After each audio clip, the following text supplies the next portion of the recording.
ଜଗନ୍ନାଥ ଏବେ ମହାପ୍ରଭୁ ତଳେ ବସୁଥିଲେ, ଏବେ ଗଦିରେ ବସିବେ। ଆଉ ମହାପ୍ରଭୁ ପାଇଁ ଯେଉଁ ବୁକିଂ କରିଥିନି ଏଟାକୁ, ସେ ମନ୍ଦିର ଟାଇପ୍ର ସେ ଆସିଯାଇଛି। ଦେଖନ୍ତୁ ସେଇଠୁ ଦେଖ ମହାପ୍ରଭୁ ୟାର ଉପରେ ବସିବେ। ମହାପ୍ରଭୁ ବୋଲି ତ ଆପଣମାନଙ୍କୁ ଜଣାଅଛି ନା, ପ୍ରଭୁ ପୁରୀ ଜଗନ୍ନାଥ ୟାର ଉପରେ ବସିବେ। ୟାର ଉପରେ ଭିଡ଼ିଓ ଭଲ ଲାଗିନେ ସେୟାର କରିବେ, ସବସ୍କ୍ରାଇବ୍ କରିବେ, ଲାଇକ୍ କରିବେ। ୟାର ଭିତରେ ବସିବେ। ତାଙ୍କ ପାଇଁ ବି କପଡ଼ା, ଧଳା କପଡ଼ା ବୁକିଂ କରିଛି। ଆଉ ଆପଣମାନେ ମୋତେ ସପୋର୍ଟ କଲେ ପ୍ଲିଜ୍ ସପୋର୍ଟ କଲେ ଚ୍ୟାନେଲ୍କୁ। ଫେରେ ନୂଆ ନୂଆ ଭିଡ଼ିଓ ଛାଡ଼ିବି।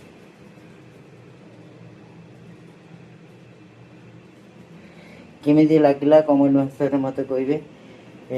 ଏଇଟା ତ ହେଉଛି ମହାପ୍ରଭୁଙ୍କୁ ବସିବେ, ତାଙ୍କର ଠାକୁର ସ୍ଥାନ। କେମିତି ଲାଗୁଛି ଦେଖନ୍ତୁ, କମେଣ୍ଟ ମଧ୍ୟରେ କହିବେ। ମହାପ୍ରଭୁ ୟାର ଭିତରେ ଧଳା କପଡ଼ା ଦେଇକି ବସେଇମି। ଆପଣମାନେ ମୋତେ କହିବେ କେମିତି। ସବସ୍କ୍ରାଇବ୍ କରିବେ, ଲାଇକ୍ କରିବେ, ସେୟାର କରିବେ। ରହିନି ଫେର କାଲି ସକାଳେ, କାଲି ଗୁରୁବାର ଅଛି, କାଲି ମୋର ୱିକ୍ଲି ଅଫ୍। ଫେର କାଲି ଭିଡ଼ିଓ ଛାଡ଼ିବି।